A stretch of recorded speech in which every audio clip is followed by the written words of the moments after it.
మీరు మోకాళ్ళ నొప్పులతో బాధపడుతున్నారా? మోకాళ్ళ నొప్పులు సివియర్ అయ్యేదాకా వెయిట్ చేయకండి. మైల్డ్‌గా అది హింట్ ఇస్తుంది మీకు పెయిన్ స్టార్ట్ అవుతుంది అన్నప్పుడు. అయితే డెఫిషియన్సీ లేదా కొంతమందికి యాక్సిడెంటల్‌లో ఆర్ పొరపాటున ఇక్కడ తగలటం మూలాన ఇట్లా రకరకాల రీజన్స్ ఉంటాయి మోకాళ్ళ నొప్పుల కోసం. గుజ్జు అరిగిపోతుందని. అండ్ మోస్ట్ కేసెస్‌లో vitamin D deficiency or calcium deficiency and wrong postures ఎక్కువసేపు ఒక కాలు మీద బరువేసి నుంచోటం. ఎస్పెషల్లీ ఇది ఆడవాళ్ళలో జరుగుతుంటా ఉంటది. కిచెన్ గట్టు దగ్గర ఒక కాలు మీద బరువేసి ఆపలేక ఇంకొక కాలు మీద అలా వేస్తాం మూలాన కూడా మోకాళ్ళు డ్యామేజ్ అయిపోతూ ఉంటాయి. సో ఈరోజు మనం ఈ ఎపిసోడ్‌లో ఒక చిన్నపాటి టెక్నిక్‌తో మోకాళ్ళ నొప్పులు ఎలా తగ్గించుకోవాలో చూద్దాం. నమస్తే, నేను మీ Hima Puppala, international yoga trainer and nutritionist. Welcome to our channel.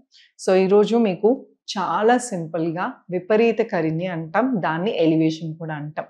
మోకాళ్ళ నొప్పులు తగ్గటానికి, లైట్ అవ్వటానికి. ఒకసారి వచ్చిన మోకాళ్ళ నొప్పులు కంప్లీట్‌గా తగ్గిపోతాయని కాదు. అలాగే on a scale of 1 to 10 ఎంత డ్యామేజ్ అయిందో దాన్ని బట్టి కూడా రిపేర్ అనేది జరుగుతుంది. ఓవర్ నైట్ ఈ రోజు సడన్‌గా ఏది జబ్బు మనకి రాదు. అలాగే మోకాళ్ళ నొప్పులు కూడా రాత్రికి రావు. సో మీరు స్లోగా డ్యామేజ్ అవుతూ ఆర్ డెఫిషియన్సీస్ వస్తూ లేకపోతే పోస్చర్‌లో రాంగ్ పోస్చర్స్ పెట్టడం వలన స్లోగా అది పెరిగి ఒకరోజు భరించలేని నొప్పిగా స్టార్ట్ అవుతుంది. నేనేమంటున్నాను అంటే నొప్పి సివియర్ అయ్యేదాకా వెయిట్ చేయకండి. మైల్డ్‌గా ఉన్నప్పుడు స్టార్ట్ చేయండి. 20 ఇయర్స్ దాకా అందరూ యాక్టివ్‌గా ఎక్సర్సైజ్ చేస్తారు కాబట్టి సరిపోతుంది. 25 నుంచి మ్యారేజెస్ అయిన తర్వాత ఎక్సర్సైజెస్ ఉండవు. ఎక్కువ ఓవర్ స్ట్రెయిన్ చేస్తూ ఉంటాం.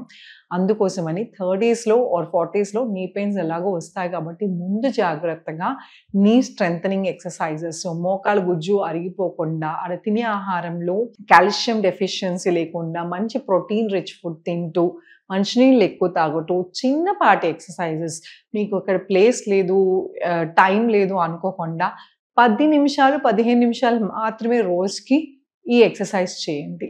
ఈ ఎక్సర్సైజెస్ చేయటం వలన నీ పెయిన్స్ ఫర్దర్‌గా సివియర్ అవ్వకుండా ఉంటాయి. అలానే ఉన్న వాళ్ళకి దాని పెయిన్ కూడా ఇంటెన్సిటీ తగ్గుతుంది. ఏ ఆసనం చేసినా ఆర్ ఏది చేసినా రాత్రే ఎలాగా రాదు అంటున్నానో అలాగే తగ్గిపోవటం కూడా జరగదు. అది కూడా స్లో ప్రాసెస్. మీరు స్లోగా స్టార్ట్ చేయండి. మీకు స్లోగా నీ పెయిన్స్ తగ్గుతాయి. సో దీనికోసమని మనం ఇప్పుడు వాల్ సపోర్ట్, గోడకి కాళ్ళు గోడ మీద పెట్టుకుని రిలాక్స్ అవుతాం.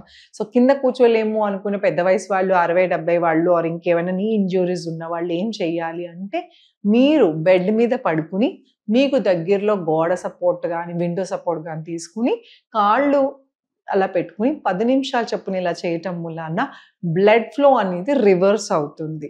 సో ఇప్పుడు ఎలా చేయాలో చూద్దాం. దీని పేరు విపరీత కరిణి. సింపుల్ టెక్నిక్ అండి. స్పైనల్ కార్డ్ ఏదైతే ఉందో కంప్లీట్‌గా రెస్ట్ చేయండి. మీ హిప్ ఏదైతే ఉందో గోడకు టచ్ చేయండి. కాళ్ళు స్లోగా గోడ మీద పెట్టుకోండి. 10 నిమిషాలకే గాల్లో తేలుతున్నట్టు అనిపిస్తాయి కాళ్ళు. నన్ను నమ్మండి. ఎందుకంటే బ్లడ్ ఫ్లో ఏదైతే ఉందో రివర్స్ అవుతుంది. బరువంతా కాళ్ళ మీద పడి కాళ్ళంతా బండల్లాగా ఉన్నాయి ఆర్ నొప్పులుగా ఉన్నాయి, లాగేస్తున్నాయని చాలామంది కంప్లైంట్ చేస్తారు. అలాంటి వాళ్ళకి ఇది చాలా హెల్ప్ఫుల్. సో రక్తం ప్రసరణ ఎప్పుడైతే కిందకు అవుతుందో రిలాక్స్ అవుతాయి కాళ్ళు. బరువుగా అనిపించవు, చాలా తేలిగ్గా అనిపిస్తాయి. మోకాళ్ళ నొప్పులు, యాంకిల్ పెయిన్స్, ఇంకెటువంటి ప్రాబ్లమ్స్ ఉన్నా కూడా కాళ్ళకి సంబంధించి తగ్గుతాయి. సో విపరీత కరిణి చూసారా? ఏంటో ఆసనం చెప్తా అంటున్నారు కదా, చాలా సింపుల్ అండి. ఏ వయసు వాళ్ళైనా ఎప్పుడైనా చేసుకోవచ్చు. పడుకునే 10 నిమిషాల ముందు 15 నిమిషాల ముందు ఇలా గోడ మీద పెట్టుకున్నా కూడా కాళ్ళ నొప్పులు, కాళ్ళు బరువుగా ఉండటం ఉండదు. కాళ్ళు బరువుగా ఎందుకు ఉంటాయి అంటే మీరు ఒక సర్టెన్ ఏజ్ వచ్చిన తర్వాత మీ బోన్స్ ఫార్మేషన్ ఆగిపోతుంది కదా, 15 సంవత్సరాలు అలాగా.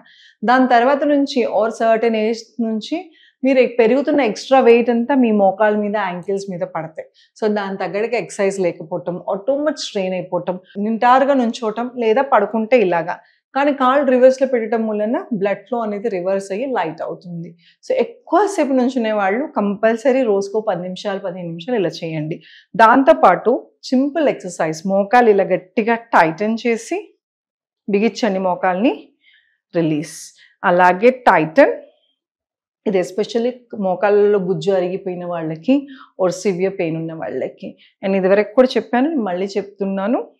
స్వెల్లింగ్, ఇక్కడ ఏమైనా స్వెల్లింగ్ ఉంటే కనుక ఐస్ ప్యాక్ పెట్టండి. స్వెల్ ఏదైతే ఉందో అది లాగేస్తుంది. దాని తర్వాత ఎక్సర్సైజ్ చేయండి. టైటన్ గట్టిగా రిలీజ్. సో కాళ్ళు మరీ నొప్పిగా ఉంటే ఇక్కడ ఏదైనా పిల్లో వేసుకుని కూడా సపోర్ట్ ఇచ్చి చేయొచ్చు. రెండో ఎక్సర్సైజ్, మీ వేళ్ళని ఏదైతే ఉందో ఇట్లా దగ్గరికి లాక్కోండి. ఇలా అందని వాళ్ళు టవల్ కానీ చున్నీ కానీ, లేదు అంటే ఇలా మామూలుగా కూర్చుని మీ వేళ్ళని మీ వైపుకి ఎంతవరకు వీలైతే అంతవరకు లాగండి. అలాగా నెక్స్ట్ లెగ్ రిలాక్స్. చూసారు కదా, విపరీతకరణి అన్న నీ ఎక్సర్సైజ్ అన్నా ఏదన్నా మనం మన వయసుకు తగ్గట్టుగా ప్రాబ్లం తగ్గట్టుగా ఏదో ఒక ఎక్సర్సైజెస్ ఉంటాయి. సో మనం చేయలేము అనుకోవద్దు. అలానే కొంతమందికి సడన్గా మోకాళ్ళ నొప్పులు స్టార్ట్ అవ్వగానే బ్రిస్క్ వాక్ అవి స్టార్ట్ చేస్తారు. వాక్ అనేది హెల్దీ నీస్ ఉన్న వాళ్ళకి, ఆల్రెడీ రిపేర్ ఉన్న వాళ్ళకి బ్రిస్క్ వాక్లు పనికిరావు. ఒకవేళ మీరు చెయ్యాలనుకుంటే మీ డాక్టర్ని అడిగి మాత్రమే చేయండి. సడన్గా అప్పుడు మొదలెడితే మాత్రం మీకు ఖచ్చితంగా నొప్పి పెయిన్స్ ఎక్కువ అవుతాయి. సో దానికోసం ఫస్ట్ ఏం చేయాలి, మీరు స్వెల్లింగ్ ఉన్నవాళ్ళు, వాపు వచ్చేస్తుంది అనుకుంటే ఐస్ ప్యాకులు పెట్టడం, లేదా మోకాళ్ళ నొప్పి బాగా ఉంది అనుకుంటే ఇలా ఎక్సర్సైజ్ చేసి హాట్ ప్యాక్ పెట్టడం, వేడి నీళ్ళు కాపడం పెట్టడం, ఇవి చేసి తగ్గిన తర్వాత వాక్కి వెళ్ళండి. వాక్ వెళ్ళేటప్పుడు కూడా ఏ సర్ఫేస్ చాలా స్మూత్గా అంటే అప్ అండ్ డౌన్స్ ఉండకుండా సాఫీగా ఉన్నది. అలాగే మీ డ్రెస్ ఏదైతే ఉందో అది చాలా మేజర్. పొద్దున నేను వాకింగ్కి వెళ్ళినప్పుడు ఎంతో మందిని చూస్తాను, శారీలో చెప్పులు వేసుకుని వాకింగ్కి వచ్చేస్తారు, పడిపోతుంటా ఉంటారు, కాళ్ళల్లో పడిపోయి ఆర్ అది కుదరక ఆ చెప్పులు గ్రిప్ తీసుకుని డ్రెస్ కంఫర్టబుల్ లేక నోకాళ్ళ నొప్పులు ఇంకొంచెం ఎక్కువ అయ్యే వాళ్ళని కూడా చూస్తాను. సో అందుకోసమని మీరు వాకింగ్కి వెళ్ళండి, 15-20 మినిట్స్ బ్రిస్క్ వాక్ చేయండి. ఎవరితో మాట్లాడద్దు, అంటే క్యాజువల్గా ఇలాగ వెళ్ళి అందరితో ఫ్రెండ్స్తో మాట్లాడుకుంటే అది వాకింగ్ కాదు. అది మీరు ఊరికే రిఫ్రెష్ అవ్వటానికి వెళ్తాం ఫైన్, కానీ నిజంగా మీకు వాకింగ్ బెనిఫిట్ రావాలంటే బ్రిస్క్ వాక్ చేయండి. చక్కగా షూ సాక్స్ వేసుకుని కంఫర్టబుల్ క్లోతింగ్, లేడీస్ అయితే చుడిదార్ కానీ ట్రాక్స్ కానీ వేసుకుని, నీకు పెయిన్ ఎక్కువ ఉంది అనుకునే వాళ్ళు నీ క్యాప్స్ వేసుకుని 15-20 మినిట్స్ చక్కగా వాక్ చేసి ఫ్లాట్ సర్ఫేస్లో రోజు చేయండి. ఖచ్చితంగా డిఫరెన్స్ ఉంటుంది. దాంతోపాటు ఇన్ని ఎక్సర్సైజెస్ చేయండి. అలాగే ఏదైనా డెఫిషియన్సీ ఉందో ఒకసారి వెళ్ళి చెక్ చేయించుకొని సప్లిమెంట్స్ వాడాల్సి వస్తే వాడండి. లేదు అంత డెఫిషియన్సీస్ లేవు, బాగానే ఉంది అనుకున్న వాళ్ళు, ఆర్ లేకపోయినా కూడా ఫ్యూచర్లో మీకు ఇలాంటి ప్రాబ్లమ్స్ రాకుండా ఉండాలంటే చక్కగా రాగి జావా, అంబలి అంటాం కదా, అదైనా సరే, రాగి రొట్టె, రాగులు ఎక్కువ ఇంక్లూడ్ చేసుకోండి మీ ఫుడ్లో. అలాగే ప్రోటీన్ అంటే రోజుకి ఇన్ని కూరగాయలు అనేది చక్కగా తినండి, మంచినీళ్ళు ఎక్కువ తాగండి.